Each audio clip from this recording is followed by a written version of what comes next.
fait, je tiens à vous annoncer que je ne sais pas tellement où est la radio et que le seul plan que j'ai pour retrouver la radio, c'est ce petit croquis. Moi je suis pas stressée non plus, je sais juste que je vais pas pouvoir parler bien comme il faut la France. Hein, voilà, ça commence déjà. C'est quoi? Ah mais non, ça c'est la carte, merde. C'est où on met les sous? C'est des pièces que tu dois mettre. Ça marche pas, Florent.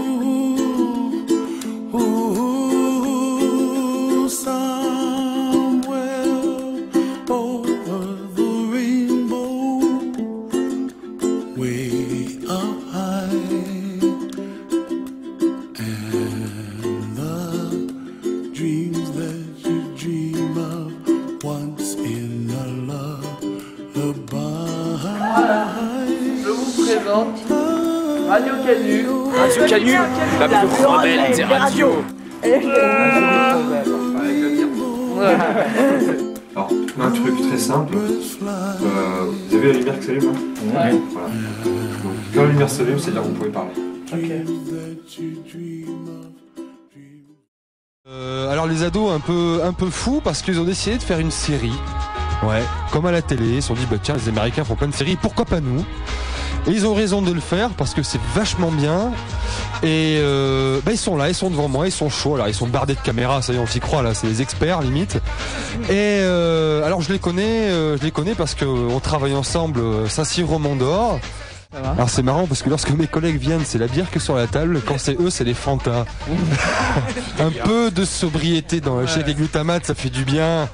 Alors c'est vrai que c'est court, Ouais. c'est bien. Mais comment ça marche alors? Et ben en fait, donc moi-même, Florent, j'ai écrit les scénarios. J'envoie un ami qui lui rajoute des blagues, qui met essentiellement des blagues. Il change pas l'histoire, mais il rajoute des blagues. Après, donc on se donne un rendez-vous pour le lieu de tournage. Généralement, on fait ça dans un parc, de temps en temps chez des gens, enfin dans une maison, mais Saint-Cyr-Romand d'Or d'ailleurs. Saint-Cyr-Romand d'Or, oui. C'est votre Hollywood à vous quoi. Exactement, exactement. Tout à fait.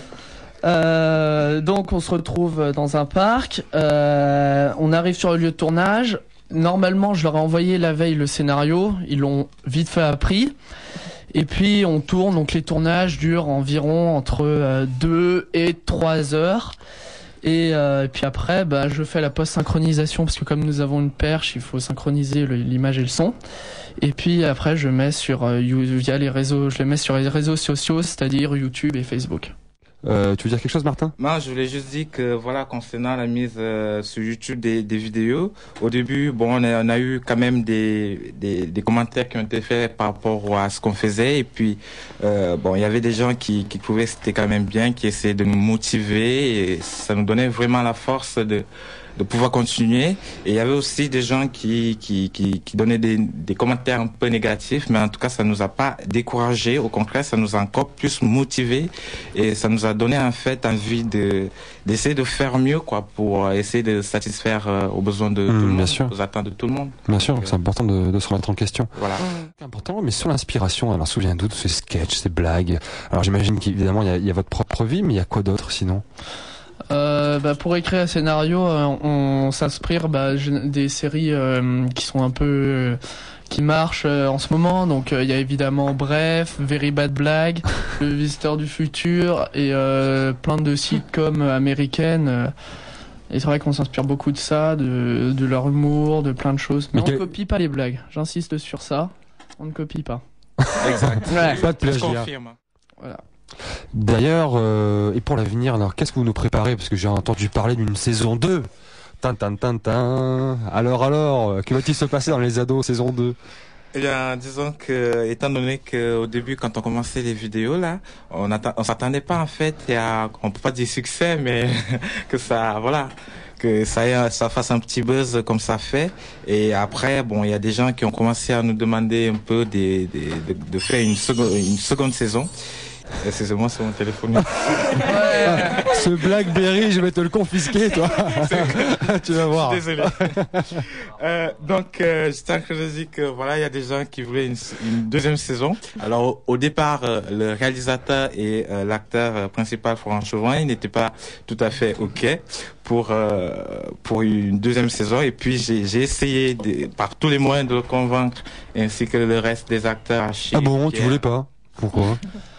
Parce que c'est vrai que ça nous prend beaucoup de temps et Voilà. puis maintenant on est en seconde donc c'est un peu plus difficile. On a commencé, on était en troisième. Pour venir à la saison 2, ben effectivement, il va y avoir une seconde saison, la saison 2, qu'on attend tous avec impatience. Il va y avoir des nouveaux acteurs. Bah oui. Voilà, et aussi il va y avoir une nouvelle histoire et on espère que ça va continuer comme ça. Mais vous avez pas un scoop là, un truc qui va se passer? Est-ce qu'il y a un personnage qui va disparaître? Je sais pas, un truc.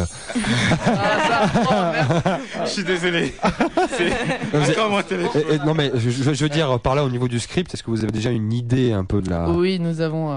J'ai déjà écrit les 5 premiers épisodes et qu'est-ce que je peux vous dire Apolline va mourir dans d'atroces souffrances. Ouais. Ouais. Génial. J'imagine que vous avez des petits big up. Merci à toute ma famille de m'avoir aidé, donc d'avoir fourni la caméra et compagnie, et puis de m'avoir laissé monter mon rêve en quelque sorte, ma passion. Donc je voulais lui dire juste que je l'aime et que je lui souhaite un très joyeux anniversaire à mon papa. Et j'en profite également pour dire à ma mère que je l'adore et aussi à ma soeur.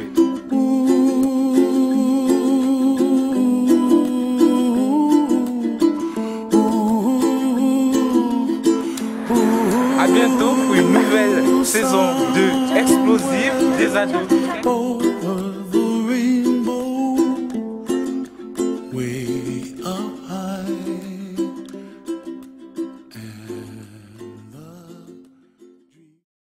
Et puis moi je vais remercier bien sûr tous nos fans qui nous écoutent.